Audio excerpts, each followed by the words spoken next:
Rebonjour, je vous propose qu'on démarre, les gens arrivent au fur et à mesure. Donc, bienvenue pour ce 7e webinaire Soyons clairs organisé par Crystal Shane.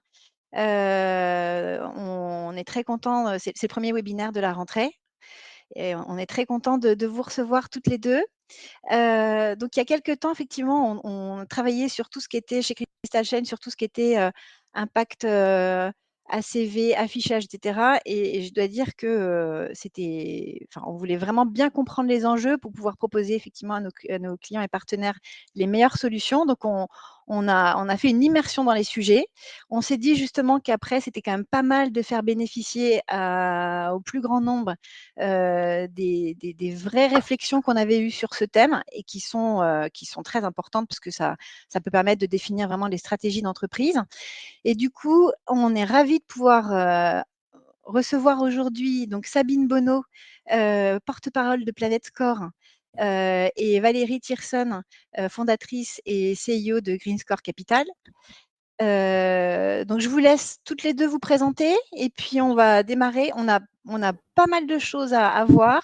Je crois qu'on aura des questions. Donc je vous propose, de toute façon, le webinaire est enregistré. Il y aura un replay. Posez vos questions au fur et à mesure, mais on y répondra à la fin. Et puis, bah, écoutez, voilà, je suis certaine que vous allez sortir de ce webinaire avec pas mal de réponses. Donc Sabine, Valérie, je vous laisse vous présenter. Valérie, à toi l'honneur. Ah, c'est gentil. Donc, Valérie Thiersen, j'ai créé Green Score Capital il y a maintenant 4 ans. Moi, j'ai un parcours d'une dizaine d'années dans le textile, puisque j'ai travaillé chez Trois Suisses, notamment pour ceux qui se souviennent encore de cette marque. Donc, j'avais la direction générale de la Belgique. Donc, c'est un secteur que je connais assez bien. Et j'ai créé cette entreprise. L'objectif pour moi, c'était d'amener vraiment aux entreprises des solutions concrètes, pragmatiques, tout en réunissant une approche scientifique pour le coup, puisque je suis entourée d'experts scientifiques, de docteurs en sciences de l'environnement ou d'ingénieurs de recherche. Et on travaille d'ailleurs aussi avec des laboratoires de recherche académiques, mais l'idée, c'est de réconcilier les deux mondes, celui de l'entreprise et celui de la science. Donc, voilà, rapidement. Sabine. Alors à moi, donc Sabine Bonneau, porte-parole du Planète Score, qui est un système d'étiquetage et d'éco-conception qui est destiné à l'agroalimentaire, qui est né il y a bientôt 3 ans maintenant, qui a été créé à l'initiative de la société civile et d'experts engagés, de tout un tas d'institutions. Côté société civile, beaucoup d'ONG de protection de l'environnement, du bien-être animal. Également des collectifs étudiants et des associations de consommateurs comme UFC Que Choisir. Donc, un peu dans la même ligne que ce que vient de dire Valérie, on est entouré d'un certain nombre d'experts et de scientifiques. Et l'objectif était d'avoir un dispositif qui soit un dispositif concret, actionnable en vie réelle, qui permette de travailler pour les entreprises sur des leviers d'amélioration environnementale de leur offre de manière très, très pragmatique. Donc, on travaille aujourd'hui avec un peu plus de 300 marques dans une douzaine de pays. Le Planète Score est déployé à la fois en digital, donc notamment via l'appli du FC Que Choisir, mais également OnPack. OnPack, on est même au-delà de 12 pays, puisque pour certaines marques, c'est parti dans une trentaine de pays. Et on a eu le plaisir l'an dernier d'être lauréat du premier prix du Retail for Good, donc attribué par des CEO et des experts RSE du secteur de la distribution. Et on est également, ça c'est également un très grand plaisir, parrainé par Emery Jacquilla, qui est le président de la communauté des entreprises à mission. Et on travaille à la fois en B2C, donc pour l'information consommateur, en B2B, et pour la restauration collective, à la fois privée, des structures, des chaînes de restaurants comme Ninkasi par exemple, et pour la restauration collective publique. Voilà. Merci beaucoup, Sabine. D'ailleurs, juste pour précision également, en même temps que le replay, on vous fera parvenir une présentation de Planète Score aux inscrits, parce qu'on présentera quelques slides, mais elle était très complète, donc on enverra le document complet à l'issue. Pour démarrer, déjà, ce que je vous propose, c'est qu'on fasse peut-être un rapide rappel de points de réglementaires sur quelles sont les obligations en ce qui concerne l'affichage environnemental et l'analyse des cycles de vie, puisque tout le monde a bien compris pour AGEC maintenant, mais l'étape d'après, c'était celle-ci. ça fait aussi débat. Donc, est-ce que vous pouvez l'une et l'autre nous en dire davantage, faire un rapide rappel du poids réglementaire? Je démarre, tu me laisses à chaque fois la parole, c'est vite. Donc sur la partie textile, moi c'est encore en cours de travail, hein, puisque en fait le gouvernement a rajouté 8 critères au mois de mars de cette année, à savoir tout ce qui est consommation d'eau, durabilité, la valorisation des conditions de production, tout ce qui est valorisation également des matières recyclées, textiles reconditionnés, mais aussi les notions de pesticides et d'impact en matière de produits chimiques, les microplastiques, qui est un sujet important en matière environnementale, et l'impact de la fast fashion. Donc aujourd'hui, ces critères sont encore en cours d'élaboration parce qu'il faut pouvoir mesurer de façon factuelle l'ensemble de ces différents critères ajoutés. Et donc, ajouter à ça probablement les critères du PEF, donc le Product Environmental Footprint.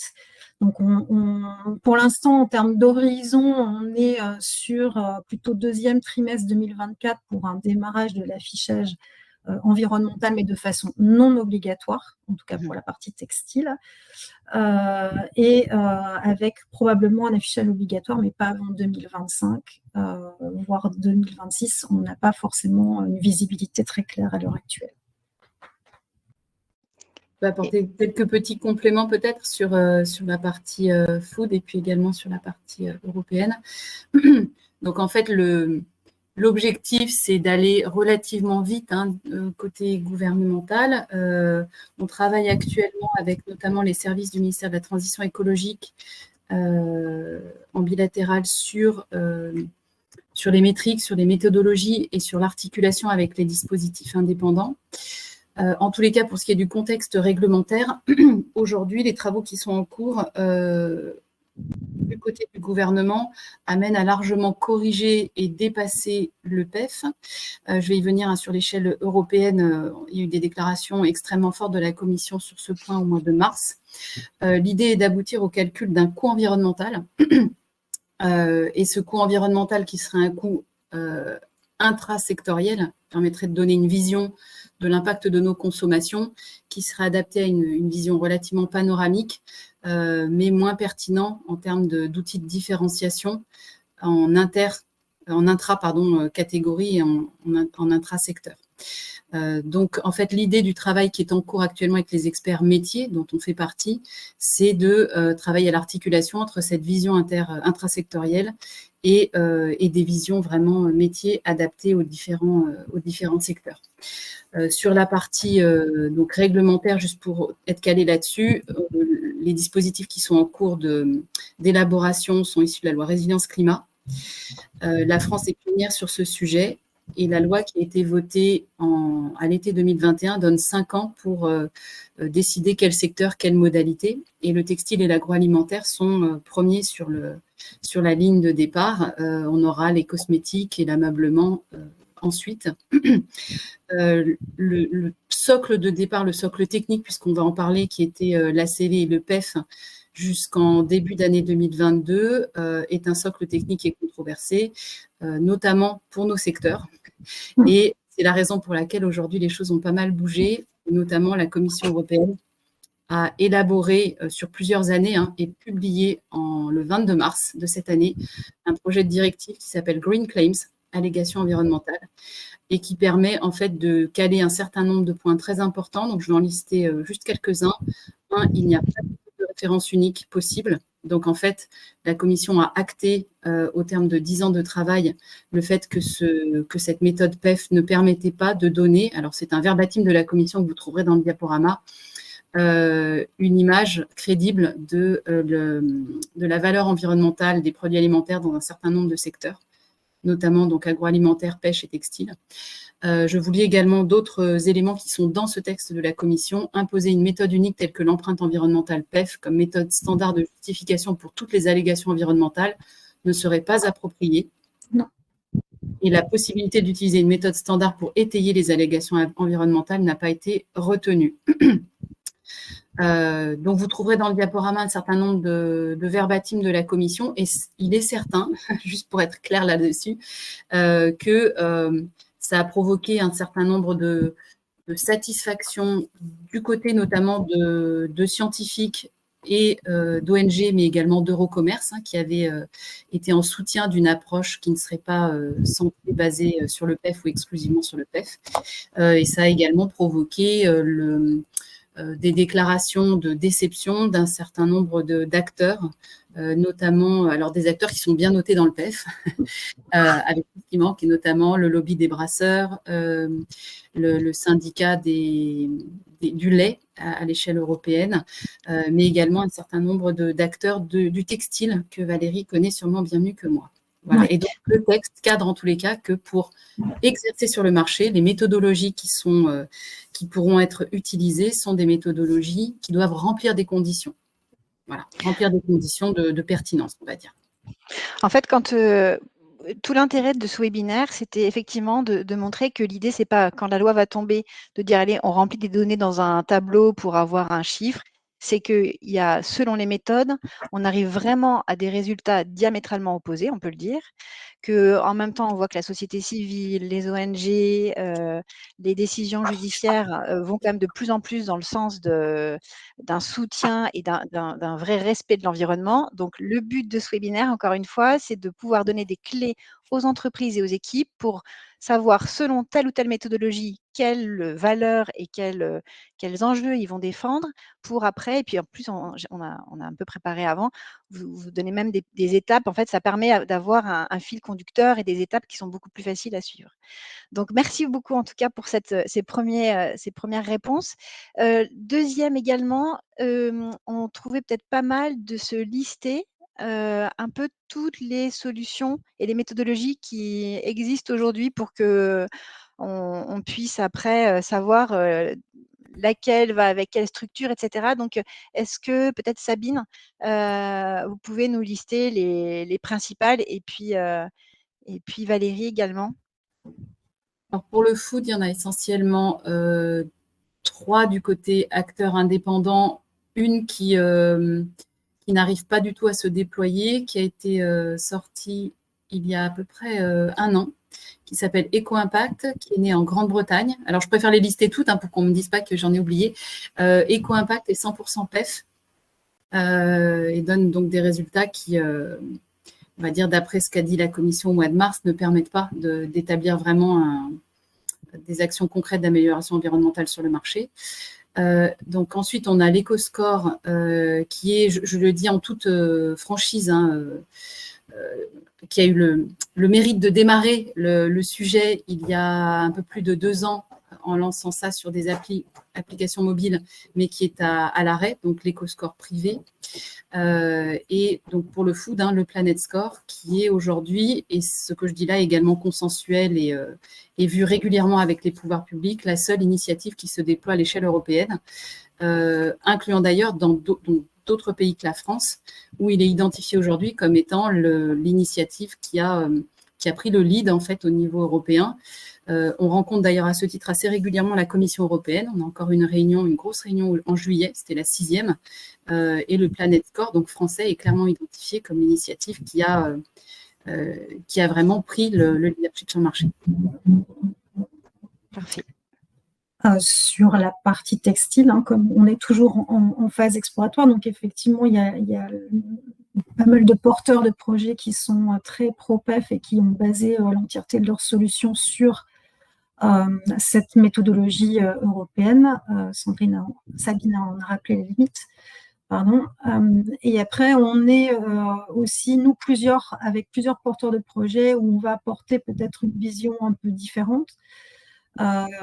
Donc, vous avez par exemple Clear Fashion qui va inclure notamment des paramètres sociaux dans son analyse et notamment aussi une approche sur tout ce qui est fast fashion. Vous avez EcoF Lab qui est le bureau d'études du défi qui a plutôt une approche basée sur l'éco-conception. Good Fabric également qui a une approche, la belle empreinte, qui travaille avec l'Union des industries textiles. Et nous, qui avons une approche, l'objectif pour nous, c'était vraiment d'avoir l'approche la plus holistique possible pour permettre à l'entreprise de prendre les bonnes décisions. et en attaquant par l'angle des impacts sur la biodiversité. Donc, vous en avez 5, hein, la dégradation des habitats naturels, la surexploitation des ressources, le changement climatique, la pollution et l'introduction d'espèces invasives. Ce qui est aussi intéressant dans l'approche et qui nous posait un peu de problème, c'est une des limites de l'analyse de cycle de vie, c'est qu'on ramène souvent les choses à 1 kilo de produit, ce qui ne nous semblait pas forcément pertinent non plus dans l'approche, parce que ça amène souvent à favoriser les systèmes les plus productifs, hein, qui ne sont pas forcément les plus durables. Donc, on va avoir tendance à privilégier une agriculture intensive, ce qui n'est pas forcément bon. Et donc, en fait, nous, on a plutôt travaillé une approche en identifiant quelle était la situation au pire, donc les pires conditions d'exploitation, les pires matières premières, les pires procédés de fabrication, et quelles étaient justement les plus vertueuses. Et justement, on s'affranchit de cette unité fonctionnelle, et ça nous permet vraiment d'avoir quelque chose de plus large, mais tout en restant très pragmatique pour les entreprises. Sabine ? Oui, pour compléter, je ne l'ai pas évoqué tout à l'heure, mais l'EcoScore, donc lui, est basé à 80% sur le PEF. Donc, il ne reste que 20% pour essayer de sortir, de sortir des lacunes, ce qui fait vraiment trop peu. Quand j'ai dit qu'il est à l'arrêt, des grands distributeurs se sont d'ailleurs exprimés sur ce sujet. Carrefour France, qui l'a testé sur 30 000 produits sur son site de e-commerce pendant 18 mois, 1 an et demi, qui a fait 2 études consommateurs, avec qui on travaille d'ailleurs sur sa MDD à l'heure actuelle, l'a retiré au mois de mars en évoquant de manière officielle que ça ne permettait pas d'aiguiller les consommateurs et que ça avait provoqué plutôt de la confusion. Et également, Carrefour Belgique et Lidl Belgique l'ont retiré fin juin, également de la totalité des produits, en prenant la parole dans la presse et en disant que c'était un facteur de confusion pour les consommateurs, là aussi. Donc, en fait, ça permet de voir également ce que disait Valérie, qui est un point important, c'est que les méthodes d'évaluation environnementale et d'éco-conception doivent être effectivement holistiques, c'est-à-dire intégrer du PEF, on peut, donc nous on le fait également, il y a un petit bout de PEF, mais en fait le PEF reflète l'efficience, donc plutôt des caractéristiques d'optimisation industrielle, ce que disait Valérie à l'instant, et par exemple en agriculture ou en élevage, ça va se traduire par des scores qui sont largement meilleurs, mais souvent 30%, 50% meilleurs sur des productions très industrielles. La poule œuf en cage va être bien mieux notée que la poule plein air, par exemple, et c'est la même chose sur les productions végétales. Donc, on a vraiment besoin d'aller sur de l'évaluation environnementale, d'aller au-delà des questions d'optimisation. C'est important d'optimiser, de limiter les camions, de fermer les frigos, d'éteindre la lumière, mais l'environnement, c'est beaucoup plus vaste que ça. Oui, parce que, alors, deux précisions, c'est que c'est certain que quand ça va arriver, les consommateurs sont toujours déjà assez réticents quand ils sont noyés d'informations, parce s'il y a différentes notes, etc., il faut quand même leur simplifier la tâche. Et si en plus, après, ils se rendent compte que ça répond même pas à des attentes réellement de respect de l'environnement ou sociétal, c'est encore plus décevant, et puis avoir même une perte de confiance. Donc, autant taper juste dès le premier coup.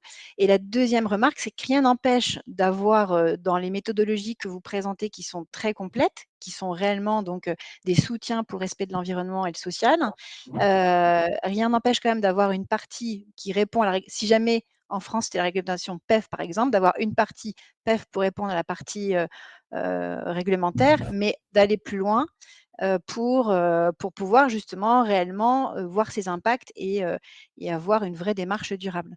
Et Alors, j'en profite aussi. Ouais, juste un petit point, il n'y aura pas la méthode réglementaire ne sera pas PEF. Ça, c'est une certitude, ni pour le textile, ni pour l'agroalimentaire. Les travaux qui sont menés actuellement prennent des distances considérables. Si on réfléchit à le panorama qu'on avait, ne serait-ce qu'il y a 1 an, on est très très loin, en fait, même des préconisations pour le food, par exemple, qui était dans le rapport du gouvernement au Parlement en mars l'an dernier, mars 2022. On en discute ouvertement avec les services. Ils ont beaucoup, beaucoup avancé et la distanciation est considérable par rapport au PEF. Donc, on peut faire du PEF, bien sûr, mais le PEF, il va s'inscrire à l'intérieur de référentiels plus larges. C'est ça. Alors, ça va nous faire la transition justement sur la troisième question. Alors, pour précision d'ailleurs, nous, donc Crystal Shine, on est expert en traçabilité et c'était tout l'intérêt de travailler en collaboration avec Green Score Capital et Valérie, puisque l'idée, c'est aussi de pouvoir, en traçant, c'est de récupérer de la data, de mesurer et de voir d'un point A à un point B aussi les enjeux de réduction et les efforts qui ont été réellement faits d'une saison à l'autre. Donc, ça, c'est aussi comme un élément important, c'est que pour pouvoir mesurer, il faut quand même d'abord avoir de la donnée juste. Donc, Valérie, euh, moi j'ai oublié de donner le nom d'EcoBalise également, qui est l'outil sur Absolument. lequel on travaille L'outil du gouvernement. aujourd'hui, tout à fait. et dont le point de départ était PEF, il y a 1 an et demi, 2 ans, et qui donc voilà subit toutes ces évolutions, tous ces indicateurs complémentaires pour arriver à quelque chose qui soit donc un outil intersectoriel et avec lequel vont s'articuler les méthodologies indépendantes. Alors ensuite le choix des méthodologies, j'avais, Sabine, en écoutant différents podcasts pour travailler sur ce sujet, j'avais bien aimé une phrase que vous donniez qui était: «La méthodologie retenue reflète un projet de société». Et voilà, alors moi j'ai bien compris, j'en suis convaincue aujourd'hui, mais ça serait vraiment intéressant que vous partagiez et peut-être après je peux justement illustrer avec les slides. Donc là, ça sera des slides sur, l'agro, mais on peut se dire qu'on aurait les mêmes résultats selon les méthodes retenues, pour le textile. Donc voilà. En fait, ça rejoint ce que disait Valérie tout à l'heure, c'est-à-dire que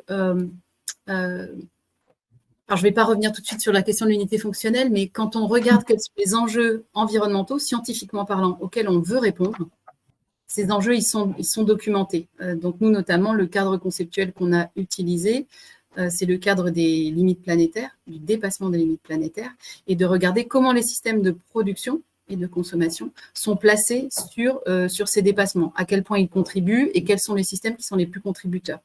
Donc, prendre cette vision panoramique d'abord à l'échelle des systèmes, ça permet de ne pas s'enfermer dans des échelles produits, sur des unités fonctionnelles kilo, parce qu'on a le même problème, nous, en agroalimentaire. Est-ce qu'on peut réellement comparer à l'échelle kilo la valeur environnementale de 1 kilo de coca, 1 kilo de pommes et 1 kilo de viande? Nous, la réponse, c'est franchement non. Enfin, en tous les cas, l'unité fonctionnelle devant refléter la valeur d'usage. Donc ça, c'est on va dire la loi entre guillemets en ACV. On ne peut pas dire que la valeur d'usage est la même pour tous ces produits.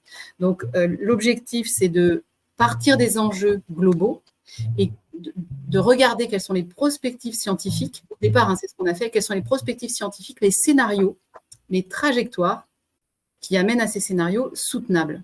Et en fait, des scénarios soutenables sur la partie agroalimentaire, il n'y en a pas 36, hein, honnêtement. C'est en général axé sur des méthodes de production bien plus vertueuses et donc notamment sur émissions de gaz à effet de serre. Chez nous, dans le food, le premier enjeu, c'est le protoxyde d'azote lié aux engrais de synthèse, la consommation d'énergie fossile également, et qui est très liée à ce sujet-là, les pollutions chimiques, les pollutions plastiques également pour les emballages, l'usage de l'eau est un point très important. Donc voilà, tous ces sujets, on les prend d'en haut et on regarde quels sont les systèmes de production qui permettent de répondre à ces enjeux et donc de diminuer les empreintes. Et ensuite, on a le volet consommation. Et je pense qu'il y a la même chose dans le textile, enfin Valérie peut en parler, mais on a l'enjeu d'arriver à consommer moins de produits issus de l'élevage, notamment. Alors, ce n'est pas tous les élevages qui posent problème, mais c'est vrai qu'on a une partie de ce qu'on appelle production animale qui, dans les scénarios prospectifs soutenables au niveau environnemental, sont hyper challengés. Donc, on a les deux volets, en fait, production, consommation. Et oui, ça reflète forcément un projet de société parce qu'on doit vérifier à l'échelle globale que la politique publique que ça impliquerait en termes agricoles pour notre secteur, hein, agricole, aménagement des territoires, accompagnement de la consommation, est cohérente et qu'on reboucle au niveau également des grands flux géophysiques. Parce qu'il ne s'agit pas de faire des scénarios sur lesquels on ne sait pas retomber sur nos pattes en termes de réalité. Et ce calage, on va dire, sur un récit, c'est également ce que demandent les acteurs de la société civile et notamment les ONG et les associations de consommateurs. C'est OK, l'outil nous emmène dans quelle direction et il nous projette dans quel monde de demain, en fait. Mais je pense que les collaborateurs des entreprises, de n'importe quelle marque, ont aussi, parce que c'est vrai que toute cette réglementation, tous ces sujets qui sont relativement récents arrivent. C'est un peu, c'est pas toujours très simple d'y voir clair. Si au moins on peut se projeter sur une arrivée, de se dire: «Mon entreprise, ma marque va défendre, va incarner vraiment telle et telle valeur», on peut, bon là, c'était un peu une autre question, mais c'est presque beaucoup plus facile de connaître la méthodologie, et la «procédure à suivre» entre guillemets, hein. Et Mais ça ouais, du coup Valérie? au-delà de ça, pour moi, ce qui est aussi important, c'est d'engager toute l'industrie dans un process vertueux. Ce que permet pas pour moi le PEF aujourd'hui, enfin, en tout cas les méthodes dérivées du PEF, et qu'il est vraiment important aussi que les marques qui, elles, sont vertueuses et s'engagent dans ce chemin, en fait, puissent vraiment valoriser tout ce qu'elles mettent en place. Il y a la question des données aussi derrière, et c'est important de tenir compte aussi de l'impact là où il se situe, enfin vraiment d'intégrer ces éléments-là pour vraiment valoriser, y compris au niveau des process, les choses qui sont mises en œuvre. Et ça, aujourd'hui, c'est aussi une des limites des méthodes actuelles. Et pour moi, c'est extrêmement important de pouvoir, de permettre aux marques de venir intégrer des données spécifiques qui vont les concerner, et de valoriser, et que ça se reflète quelque part dans le score environnemental qu'ils vont afficher demain. Le fait d'être sur des bases de données aujourd'hui qui sont moyennisées et pas forcément reflètent vraiment la vérité, ça peut entraîner un nivellement du marché par le bas, et enfin, que tout le monde au final ait plus ou moins la même note. Alors que les marques qui sont vraiment engagées dans un process vertueux, quelque part, elles ont pour moi des atouts, et qu'il faut que ce soit reflété aujourd'hui dans les méthodologies. Et puis je pense que les Pardon.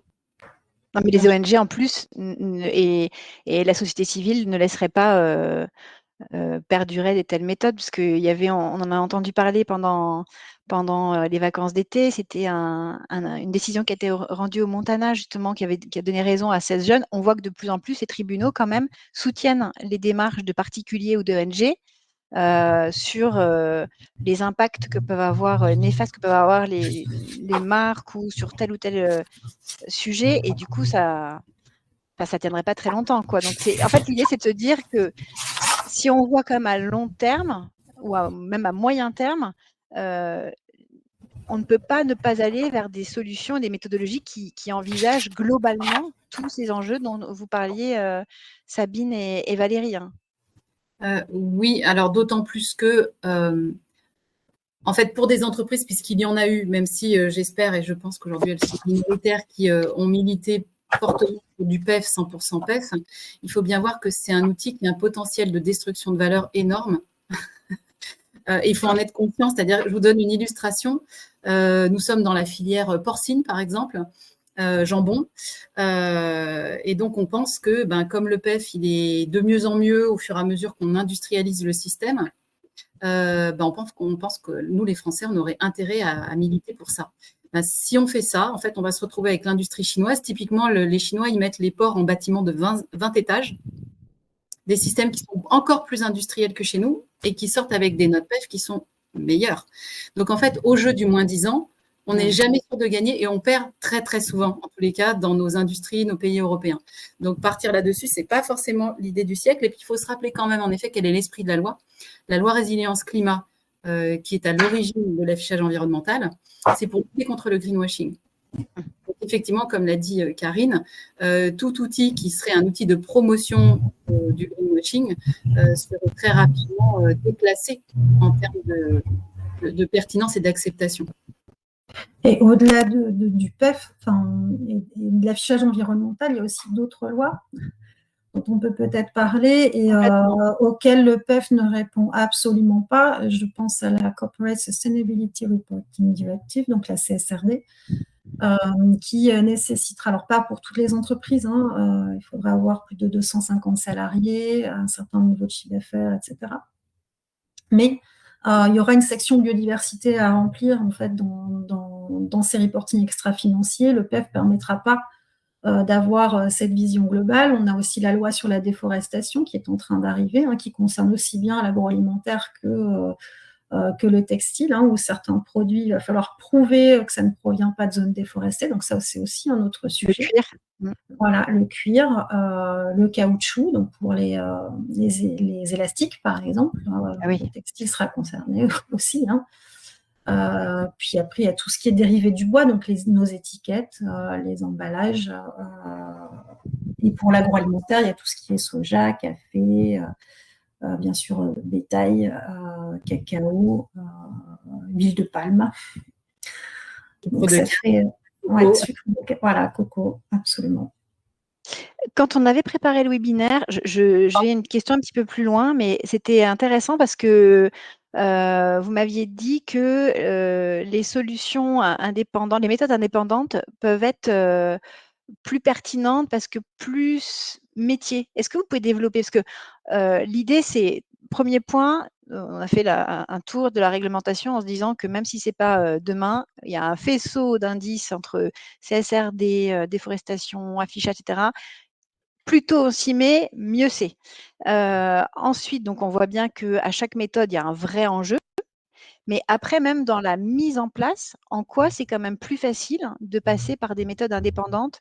Vous aviez parlé, enfin Valérie, c'était le côté aussi justement ça permet de donner des étapes plus claires aux entreprises. Je vous laisse développer.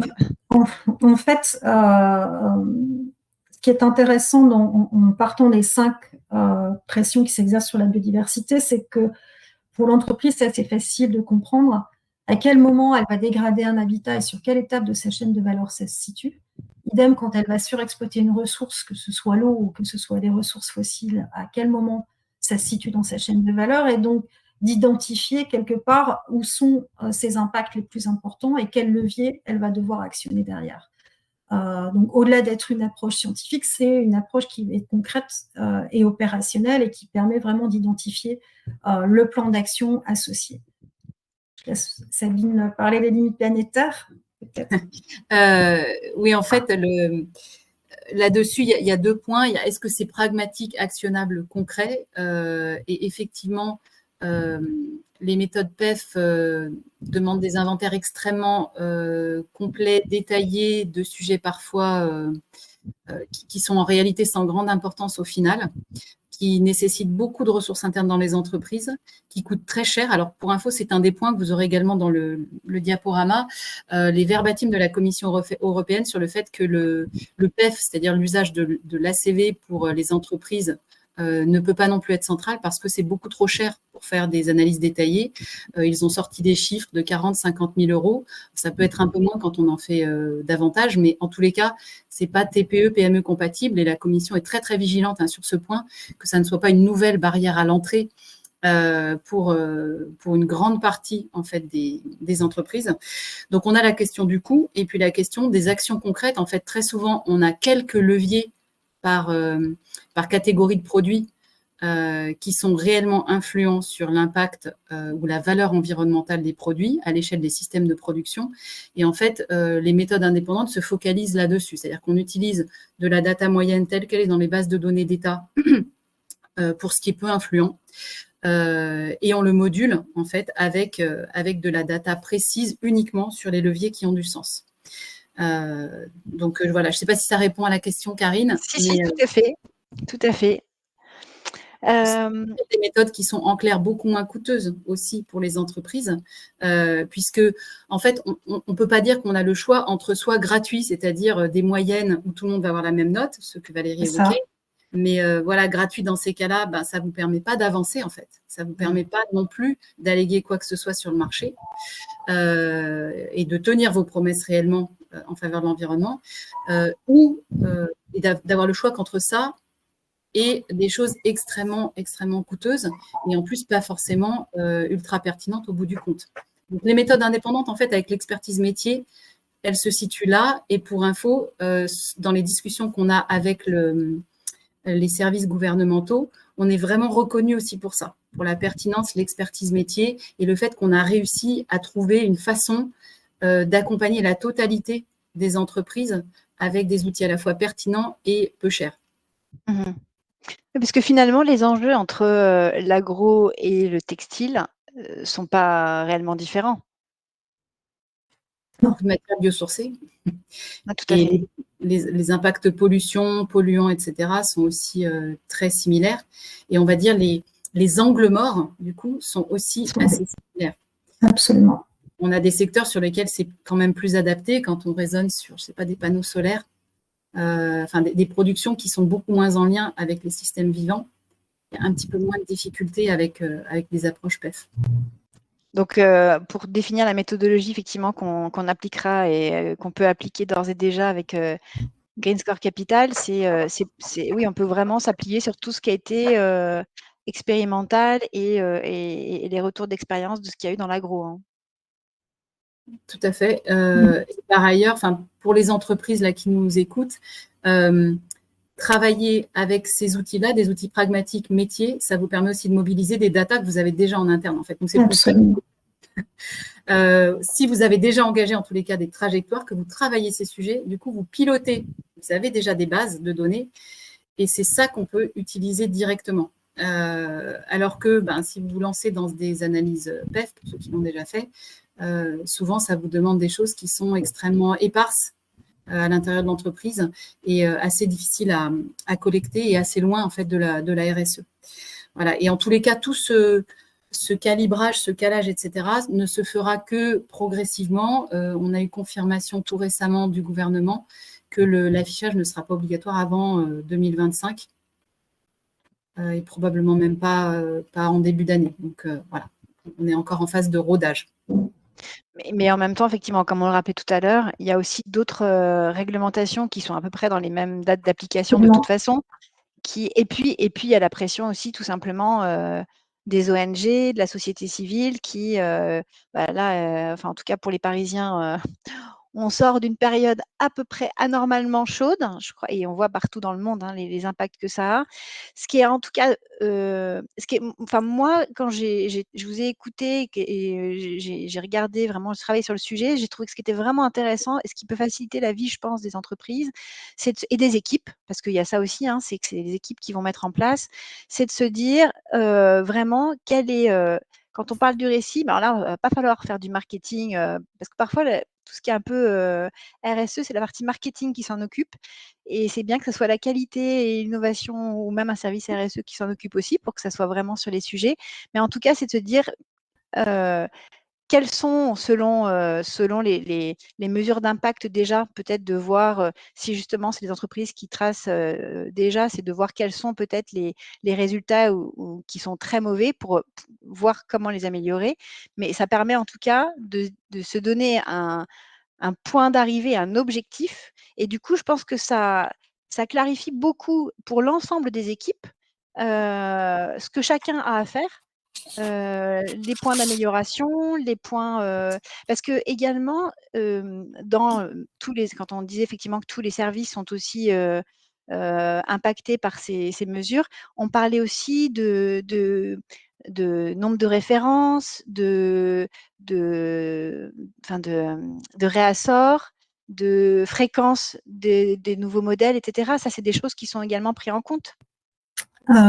Alors ça sera normalement pris en compte dans le critère impact de la fast fashion, qui n'est pas encore complètement arrêté à ce jour, en tout cas sur cette partie-là, mais effectivement, la largeur de gamme, la fréquence de renouvellement des collections, la fréquence des promotions, c'est aussi quelque chose qui devrait entrer dans les critères du gouvernement. Mmh. Et puis effectivement, il ne faut pas temporiser, c'est-à-dire, je ne veux pas qu'on se méprenne sur ce que j'ai dit tout à l'heure, ce n'est pas parce que ce n'est pas obligatoire qu'il ne faut pas y aller. On est en effet confronté à des défis énormes. L'été qu'on a vécu nous le prouve, mais il n'y a pas que ça. On est quand même face à la 6e extinction de masse, qui est d'une rapidité absolument jamais vue à l'échelle géologique. Donc, on est quand même face à des vrais enjeux. En tant qu'humains, en tous les cas, nous, on travaille avec beaucoup de personnes qui sont clairement des héros de l'interne, parce qu'en effet, il y a beaucoup de services qui ont des enjeux différents.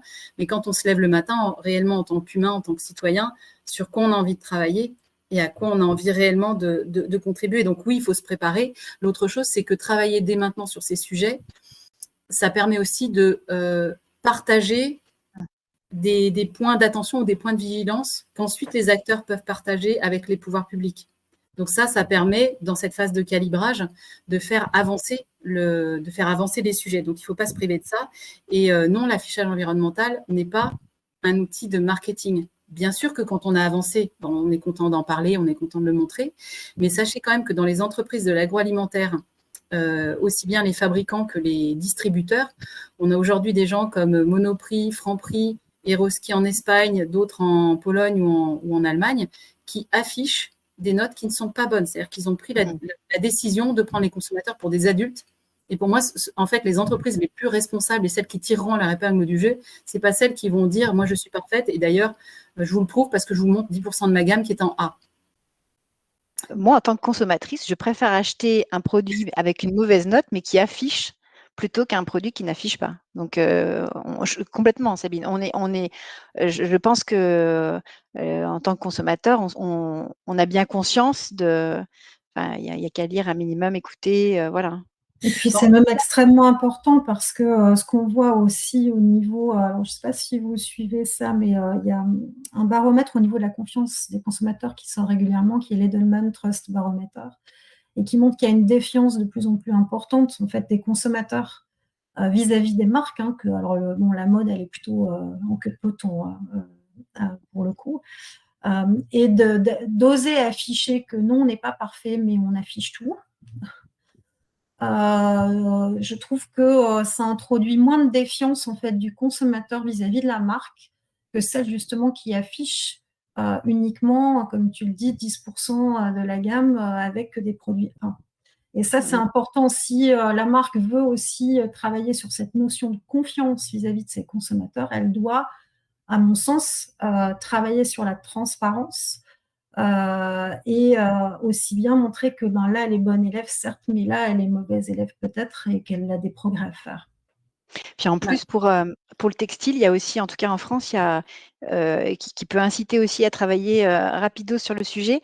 Il y a également l'écomodulation qui va rentrer aussi rapidement et qui forcément va avoir un impact aussi où là, on voit qu'il n'y a pas à tergiverser. En tout cas, on vous lance un appel. Si vous écoutez le webinaire, que vous êtes perdu, vous pouvez prendre contact avec Sabine, avec Valérie ou moi-même. Et c'est vraiment l'idée, c'est qu'on le voit, hein, on a aussi des gens qui sont, comme vous disiez, Sabine, des héros de l'interne qui ont envie, mais ils sont un peu perdus. Et par la transformation des métiers aussi, parce qu'on a beaucoup, pour reprendre le cas du textile, on a beaucoup d'entreprises où, et beaucoup, ils se rendent compte que ne serait-ce que la composition qu'ils indiquaient n'était pas la bonne.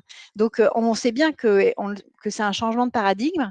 Encore une fois, nous aussi, chez Crystal Chain, ce qui est très intéressant, c'est que le fait d'onboarder tous les acteurs, on voit aussi les points sensibles, les zones à risque, et on récupère de la donnée qui est tout à fait réelle et après c'est une base et qu'après on peut améliorer.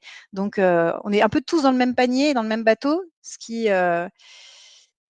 justement nous oblige à beaucoup d'indulgence. Ce que je vous propose, c'est qu'on va peut-être prendre les questions parce qu'on en a pas mal. Donc je vais remonter à la première.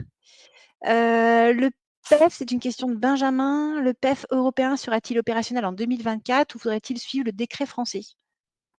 Alors, l'articulation entre les deux, très intéressant. Le projet de décret français va probablement, en tous les cas pour le food et le textile, sortir début d'année prochaine. En tous les cas, il va commencer à être préfiguré cet automne et il devra de toute façon prendre acte de la directive européenne Green Claims, qui sera de toute façon transposée en droit national. Donc évidemment que la compatibilité va être calée à l'avance. Et en fait, on a deux trains, vous le verrez dans le diaporama que vous n'avez pas là, deux trains législatifs qui sont en parallèle, mais évidemment avec des connexions entre ces deux trains. Parfait. À quoi correspond le PEF en tant que système d'évaluation environnementale? En tant que mesure environnementale, ça ne correspond pas seulement à de la performance industrielle. Question de Johan. En fait, si, c'est quand même finalement un outil d'optimisation industrielle. Un outil d'optimisation. Bon, on n'a pas, mais je peux peut-être partager les petites slides quand même pour montrer.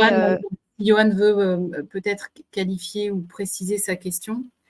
Ouais, mais je partage le fichier justement, partagé, juste pour montrer. Ouais, voilà. Oui. Ouais. Hop. Voilà, si vous voyez. Juste pour montrer, oui, quelques exemples de notes PEF. Ça, c'est dans les bases de données Agribalise ADEME. C'est clair que c'est pas un point de départ pour réfléchir à l'environnement. En plus, scientifiquement parlant, quand on fait ça, on fait ce qu'on appelle de l'effet rebond. C'est-à-dire qu'on fait de l'optimisation à la marge sur une unité fonctionnelle kilo, et ça fait ce qui s'est par exemple produit sur les systèmes laitiers, qui a d'ailleurs donné un très joli rapport des ONG européennes. Les industries laitières ont déclaré à l'échelle européenne avoir réduit leurs émissions de gaz à effet de serre au litre de lait avec des méthodes d'optimisation industrielle. Et la réalité de ce qui s'est passé sur le marché global, c'est que les émissions de gaz à effet de serre ont augmenté par augmentation des volumes. Ça a plus de volume. Donc là, dans le cas, dans l'illustration, c'est que photo de gauche, donc avec en batterie, on a l'équivalent donc du PEF avec la pastille verte qui dit ça, c'est bien, parce qu'elles sont toutes serrées. Et Planet Score dit non, pas bien. Mais en fait, parce que le PEF dit d'abord raisonne uniquement sur un certain nombre de paramètres. Donc, il manque des paramètres négatifs. Donc, par exemple, tout ce qui est pollution passe sous le radar. Et deuxièmement, il manque des paramètres positifs également. Donc, en fait, c'est une balance qui est incomplète des deux côtés. Et en plus, derrière, on divise par une unité fonctionnelle massique. Donc, en fait, c'est vrai que là, quand on additionne tout ça, on se retrouve avec les scores que vous voyez là qui ne font pas de sens. C'est-à-dire que vous ne pouvez pas dire à un consommateur, ne vous inquiétez pas, l'œuf en cage, c'est clairement le meilleur pour l'environnement. D'ailleurs, on le sait bien, il n'y a aucun problème d'eutrophisation, etc. lié à ces systèmes-là. Ça ne marche pas. Ou, par exemple, soja du Brésil. Là, le système que vous voyez à gauche mange du soja sud-américain. Et on a la même chose, je pourrais faire un parallèle sur le textile, si on prend le coton conventionnel et le coton bio. Aujourd'hui, les rendements observés en coton bio, en fait, sont pas encore vraiment à la hauteur de ce qu'on peut observer en coton conventionnel. Donc, on va effectivement utiliser un peu plus de surface, peut-être pour produire la même quantité. Mais il a été prouvé qu'il y a effectivement des gains positifs sur la biodiversité quand on cultive de façon biologique, minimum 25% d'impact sur la biodiversité de façon positive. Les quantités d'eau ne sont pas les mêmes en matière d'utilisation. Bien sûr, tout ce qui est pesticides qui n'est pas utilisé. Et il y a aussi un autre paramètre, c'est tout ce qui est OGM. Il faut savoir qu'aujourd'hui, le coton conventionnel utilise énormément d'OGM, en particulier le coton d'Inde, mais aussi en Chine ou d'autres pays.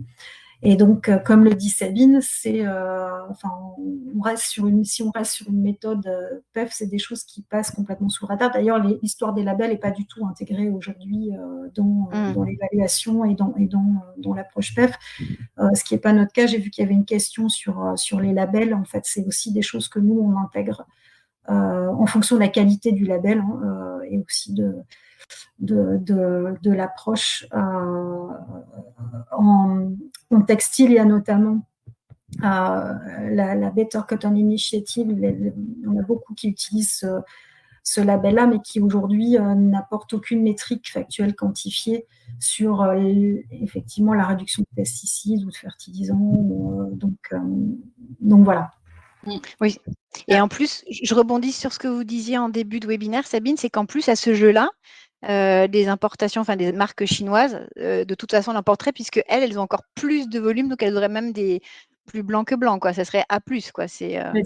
En fait, c'est le sujet, c'est idem sur le food. Le haricot du Kenya avec des facteurs de production très intensifs va sortir mieux que le haricot français si le haricot du Kenya arrive en bateau.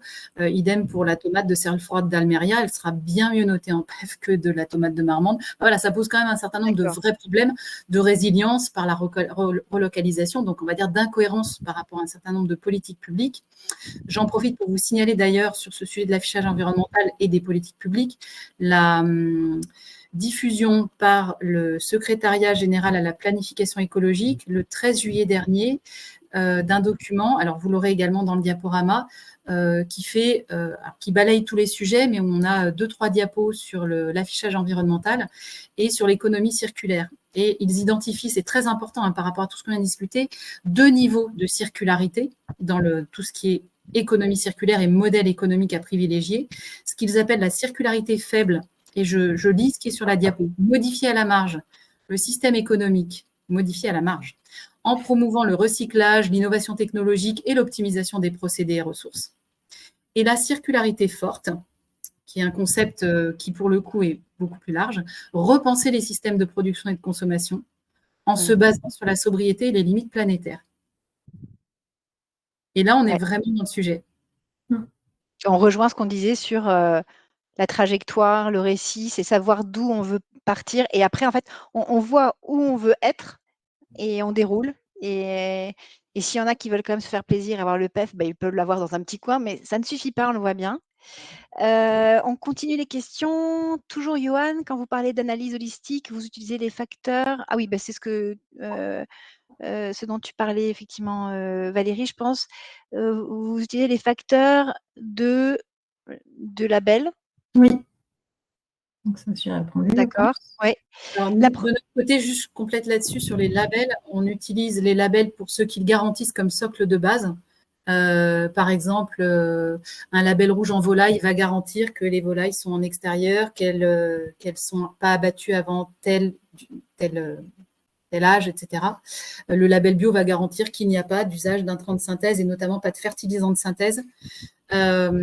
Si on a des labels type commerce équitable qui garantissent l'absence de déforestation, pareil, ça on prend. Donc, on prend vraiment le socle de base. Ensuite, si les entreprises font mieux, et c'est vrai qu'on a des entreprises en label rouge qui font en plus pas de déforestation importée, parce que le soja ne fait pas partie d'éléments du cahier des charges du label rouge, par exemple. Donc, si les entreprises font mieux, on va au-delà, donc on peut évaluer ce qu'il y a en plus du niveau de base des labels. Et quand les entreprises ont également du pilotage, par exemple en système laitier sur des outils comme Cap2ER, donc on va dire sur les systèmes d'élevage, et qu'elles ont de la data, ça nous est arrivé avec un certain nombre d'entreprises, en fait, on peut travailler directement ces données-là puisqu'elles sont contrôlées sur les sites, sur les fermes, annuellement par des bureaux de contrôle. Donc ça, c'est de la data qui est pilotée, contrôlée, qu'on peut également utiliser dans les évaluations. Donc, c'est les labels et au-delà, ce qui est piloté. Et ce qui est intéressant de toute façon de la data, c'est qu'elle permet de mesurer, d'avoir des affichages, etc. à un instant T, mais ça permet après de définir des stratégies d'amélioration, vraiment, c'est des bases pour revoir les stratégies d'entreprise. Donc, on peut en faire plein de choses. C'était pas l'objet de la discussion aujourd'hui, mais dans des webinaires où tu intervenais également, Valérie, c'est qu'on voit aussi ça peut être source de création en termes de communication, même de produits, de partir de ces nouveaux résultats pour imaginer des nouvelles choses. Donc, c'est inépuisable. Juste un petit complément, que plus les entreprises font des efforts de traçabilité, et plus il est facile ensuite de rentrer dans ce dossier et d'avoir de la matière en fait pour appuyer les allégations. Complètement. Absolument. L'approche holistique a été mentionnée pour Green Score Capital, mais peut-être est-ce aussi le cas pour Planet Score? Oui, voilà. C'est une des diapos également. Oui, non, bien sûr, c'est tout à fait, c'est aussi holistique que ça peut être fait en agroalimentaire. Donc, on a en fait 25 indicateurs. Je vous invite, si vous voulez le détail, 2 choses. D'abord, pour avoir plus d'illustrations du déploiement, de la méthode, etc.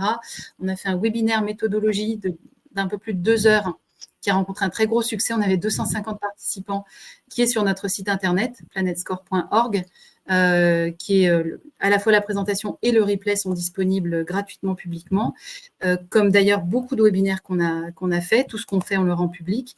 Et également, on a rendu public donc dans les actualités la conférence de presse que nous avons faite à l'Assemblée nationale le 22 juin dernier, en présence de parlementaires, de pouvoirs publics, d'entreprises, d'ONG. et qui permet de faire un point beaucoup plus large sur le caractère holistique. Une question de Youssef. Est-ce que toutes les méthodes d'analyse considèrent l'impact de l'élevage dans l'impact du cuir? Non. Sachant que celui-ci, c'est ça. Et pour le lait, c'était pareil d'ailleurs. D'où. Le lait, si tu as la diapo, on peut la montrer. C'est ça qui est un petit peu gênant en fait. Quand on est les systèmes, on a du mal à les découper en fait, les systèmes de production. Et typiquement, le PEF, pour des raisons qui ne sont pas des raisons scientifiques, a décidé que quand on a un système d'élevage bovin, par des biais d'allocation, je ne vais pas rentrer dans le détail aujourd'hui, mais le lait, c'est parfait pour l'environnement. Le cuir, alors ça n'a aucun impact. C'est ça. Et par contre, la vache et le veau, donc la viande, c'est très, très mauvais. Donc, le premier qui arrive à faire du cuir et du lait sans vache et sans veau, sans les tuer. C'est ça. Si vous voyez des vaches se balader nues, c'est que… En fait, quand on raisonne à l'échelle du système, on arrive à contourner ce problème-là. Oui, ça pose un vrai problème de dire qu'on arrive à découper les choses et que certains morceaux d'un système de production vivant ont des impacts et d'autres n'en ont pas. Ça ne peut pas marcher comme ça. En fait, on voit que c'est complètement incohérent. OK. Une autre question de Youssef. Pouvez-vous rappeler les méthodes existantes pour les TLC?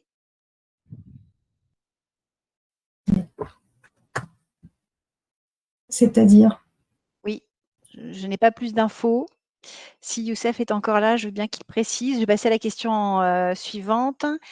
Quand vous dites que le PEF est trop complet, il comprend la consommation, l'acidification, les sols.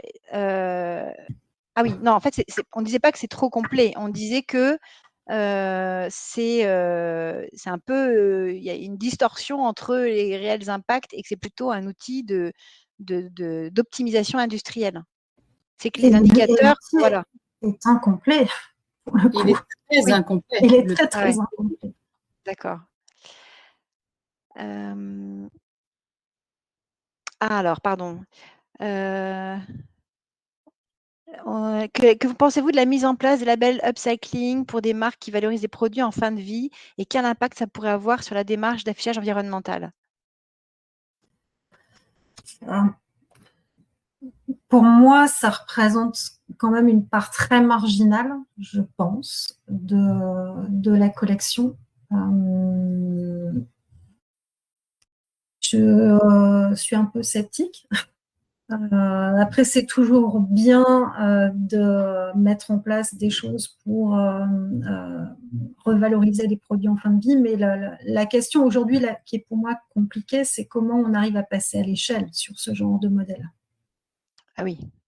Voilà, donc… Et peut-être qu'il n'y aura pas à passer à l'échelle d'ailleurs. Peut-être quand on parlait de changement, d'économie circulaire forte, c'est peut-être justement sur ces points-là, peut-être qu'on ne pourra pas passer à des échelles importantes. Alors, avez-vous des conseils pour des méthodologies adaptées pour la chaussure? Nous, c'est un sujet qu'on traite, donc vous pouvez m'appeler. D'accord. Est-ce que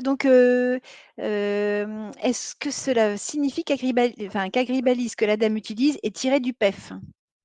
Ah oui, les scores Agribalis sont des scores PEF, c'est d'ailleurs écrit sur le site internet et il y a d'ailleurs un appel à la vigilance qui est maintenant écrit en gros sur le site, qui est que ça ne permet pas de donner une information sur la valeur environnementale des produits. D'accord. Donc, est-ce que Agribalis va évoluer? Agribalis, non, puisque ça va rester une base de données ACV. Par contre, Agribalis ne peut pas être utilisé pour faire de l'allégation environnementale. Et nous, comme Ecobalis ou d'autres méthodes, nous, on serait très heureux qu'il y ait des méthodes encore plus exigeantes que la nôtre qui arrivent sur le marché européen. Pour l'instant, ce n'est pas le cas. Mais en tous les cas, celles qui le souhaitent peuvent utiliser les bases de données. Nous, on le fait, les bases de données d'Agribalis, par exemple, pour récupérer les inventaires, c'est-à-dire les données sources, les données primaires qui qualifient les systèmes de production. Ça, c'est intéressant, c'est important. Et c'est le rôle de l'État, en fait, de maintenir à jour ce type de base de données primaires. Après, que ça passe dans un outil de comptabilité PEF ou d'autres outils de comptabilité environnementale, ça, c'est un autre sujet. Et en fonction de la pertinence des outils, on obtient des résultats qui sont soit pas cohérents, comme les résultats PEF, pour l'environnement en tous les cas, soit des résultats qui sont beaucoup plus cohérents par rapport aux enjeux écologiques. On a une question de Marine. Une fois qu'une méthode de notation est calée, comment être sûr que les consommateurs vont adhérer et auront confiance quand on voit les polémiques avec les notations actuelles? Alors, bah là, c'est dommage. Vous aurez ces diapos-là dans le, dans le Ouais. diaporama que Karine fera passer. On a fait beaucoup d'études consommateurs, nous, depuis 2 ans, dont 2 en magasin, à la fois chez Lidl et chez Biocoop, donc avec des profils de consommateurs différents. 3 études quantitatives. Il y en a ensuite eu une du FC Que Choisir, puis une de BVA qui a été présentée à l'Assemblée nationale en janvier. Elles vont absolument toutes dans le même sens. Et puis vraiment très, très loin. C'est-à-dire que quand on répond aux questions des consommateurs, quelles sont les questions qu'ils se posent sur la qualité environnementale des produits textiles ou des produits alimentaires et qu'on le fait sans tabou. Nous, typiquement, ce qui ressort, donc ça a même été, je vous incite vraiment à regarder Le document. la conférence de presse Oui. qu'on a faite à l'Assemblée en juin. Même des entreprises comme Dossi ont fait aussi leur étude conso là, en avril et ont publié en toute transparence les résultats. Donc, tout va dans le même sens. Sur le food, les consommateurs veulent savoir l'usage de pesticides. Donc, ça rejoint vraiment les enjeux de pollution et d'extinction. Donc, c'est très bien. Et ça peut être une forme de tabou, en fait, pour certains industriels, alors que non. OK, c'est un facteur de production. Il y a des politiques publiques françaises et européennes de réduction. Donc, il y a une trajectoire officielle affichée publique là-dessus. Donc, on peut en parler, en fait. Et il y a des outils de qualification des dangers liés aux substances. Donc, on peut rentrer dans ce détail-là et nous, on l'affiche sur l'étiquette. Les enjeux liés à la nature plus globalement, donc ça va bien au-delà des pesticides, c'est tout ce qui est algues vertes, etc. Donc je ne vais pas rentrer dans le détail, mais ça c'est biodiversité et climat. Donc climat, c'est un peu moins présent à l'esprit des consommateurs, nous on le met quand même sur l'étiquette pour que cet enjeu-là monte aussi dans les prises de conscience. Et dernière chose pour le food, le mode d'élevage, donc le bien-être animal en lien avec cet enjeu-là. Et ça, pour nous, c'est absolument pas optionnel. Il faut absolument l'afficher. Le Conseil national de l'alimentation a dit la même chose l'an dernier, dans le cadre de l'affichage environnemental. Donc, ces sujets-là doivent trouver réponse sur l'étiquetage, en fait, pour le consommateur. Si on fait ça, on est sur des niveaux de confiance qui sont au-delà de 85% pour l'information, pour le Planet Score. Oui, moi, c'est la même chose pour le textile. Oui, c'est des choses très terre à terre et de bon sens, mais qui sont des points qui sont vraiment abordés. Hein. Alors, je crois que vous avez déjà répondu à la question parce qu'effectivement, c'était Johan qui précisait sur les labels si c'était des labels existants. Et oui, vous partez à partir de labels existants. Plus data pilotée, qui n'est pas un label, c'est un diagnostic sur les exploitations, mais qui permet d'avoir de la data pilotée contrôlée. Par rapport au coût du PEF, non, bah, c'était encore, je pense que c'était une précision. Avez-vous des informations à propos de la loi résilience et climat ou autre sur le secteur de la puériculture et du jouet? Oui, parce qu'il n'y a pas que. Alors pour l'instant, c'est un secteur dont on n'a pas entendu parler en première ligne. On sait que cosmétique probablement arrive après les 2 premiers, plutôt pour 2027. Et on ne sait pas du tout pour l'instant à quelle vitesse les autres secteurs vont être couverts. De toute façon, dans la même logique qu'on disait tout à l'heure, c'est vrai qu'il y a des secteurs comme l'agro et le textile qui sont en tête de file et dans la ligne de mire de tout ce qui est réglementaire, mais je pense que toutes les industries doivent se pencher sur ces sujets, puisque de toute façon, il y a quand même cette demande des consommateurs et des ONG et tout simplement de la société civile. Donc, ça ne peut pas vous faire du mal encore une fois, hein, c'est un changement de culture, mais on envisage des enjeux et des sujets auxquels on ne pensait pas avant et puis qui peuvent être source aussi de création et d'amélioration et pour fédérer les équipes également. On a une question de Johan aussi, et je crois que c'est la dernière. Ah non, ce n'est pas la dernière. La CV est forcément PEF ou peut-être plus large? La CV, à mon sens, c'est plus restrictif que le PEF, parce que le PEF va inclure aussi tout ce qui est notion de durabilité, à ma connaissance, qui n'est pas inclus dans la CV. Mais on retrouve les 16 indicateurs de la CV dans le PEF. Ok. Et effectivement, donc Johan, entre-temps, a précisé sa question sur les coûts. Pourquoi avez-vous parlé de forts coûts financiers pour le PEF? De ce que j'ai compris, c'est parce qu'il demande des indicateurs que les entreprises ne possèdent pas forcément. Non, c'est parce que les bureaux d'études qui font des analyses PEF, les price à ces tarifs-là, ce qui correspond à un travail, ce qui est normal, mais ce travail inutilement lourd par rapport à ce qu'on peut faire en fait comme travail pour donner du discernement aux consommateurs et aux entreprises sur leurs axes d'amélioration. Les bureaux d'études d'ailleurs peuvent tout à fait, donc on commence à travailler avec des bureaux d'études qui ont demandé à être formés en fait sur nos méthodes, ce qui leur permet également de porter une offre qui est une offre adaptée aux TPE, PME. C'est cher parce qu'aujourd'hui, alors je vais enfoncer peut-être une porte ouverte, mais une étude ACV vraiment simple, c'est 10 000 € la référence minimum, et la Commission européenne a sorti des chiffres plus élevés que ça, et de l'éco-conception, c'est 20 000 € par référence. C'est objectivement très cher. Donc, je pense qu'on va réduire les gammes. Alors, ça va peut-être dans le sens de la réduction des gammes, très bien. Mais en tous les cas, surtout avec des produits qui se renouvellent. Alors, dans le textile, c'est encore plus fort qu'en agroalimentaire. Mais en agroalimentaire, on a aussi régulièrement des innovations. Nous, quand c'est de l'innovation et qu'ensuite il y a des reformulations en cours d'année, etc., on recalcule sans surcoût et on part sur des coûts de calcul qui sont, quand on est sur du calcul niveau 1 à 10 € la référence, et sur des calculs experts entre 100 €, sinon c'est de la tarification horaire, mais ça n'a rien à voir avec reprendre une étude ACV à zéro, en prenant tous les leviers, même ceux qui n'ont aucun impact, etc. Enfin, ça n'a rien à voir avec 10 000 ou 20 000 € la référence.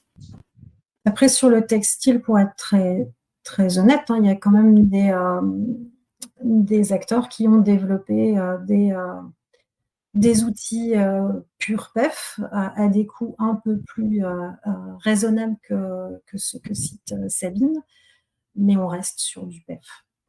Avec la limite avec la limite qu'on a évoquée tout au long de ce webinaire. Oui, alors là, vous parlez probablement de GL Impact, qui est le seul à défendre sur le marché aujourd'hui, mais même face au pouvoir public. D'ailleurs, ça a donné lieu à une passe d'armes au mois de mars en comité des partenaires avec la ministre de l'écologie française, où GL Impact s'est fait rembarrer parce que vouloir dire que le PEF, c'est la science et que c'est la norme européenne, etc., c'est un contresens, en fait. D'abord, c'est un contresens environnemental, mais c'est même un contresens réglementaire. Bon, écoutez, en tout cas, merci beaucoup. Je pense qu'on a fait le tour de toutes les questions. L'idée, effectivement, du webinaire, c'était, j'espère qu'on a été clair, même si parfois, il y avait beaucoup d'informations. Donc, c'était quand même de montrer à quel point, derrière ces méthodologies, il y a vraiment des vrais enjeux de société et de stratégie d'entreprise. Donc, c'est quand même pas effectivement des choses à prendre à la légère. Ça vaut le coup de se pencher sur de quoi on a envie pour son entreprise et pour son travail dans 4, 5, 10 ans, enfin, pour se projeter un petit peu. Donc, on va envoyer à tous les inscrits le replay du webinaire, vos adresses mail, donc une présentation de Planet Score, et je pense, Valérie, on va également joindre les documents Green Score Capital et peut-être les nouveaux outils aussi sur lesquels on travaille ensemble. Je vous remercie beaucoup de votre temps et d'avoir, enfin, c'était passionnant. Ouais, c'est des sujets qui tiennent à cœur. Donc, merci beaucoup. Merci à ceux qui se sont inscrits et puis à bientôt par mail. Merci à tous. Bon appétit. Merci, bon appétit. Merci, au revoir. Au revoir.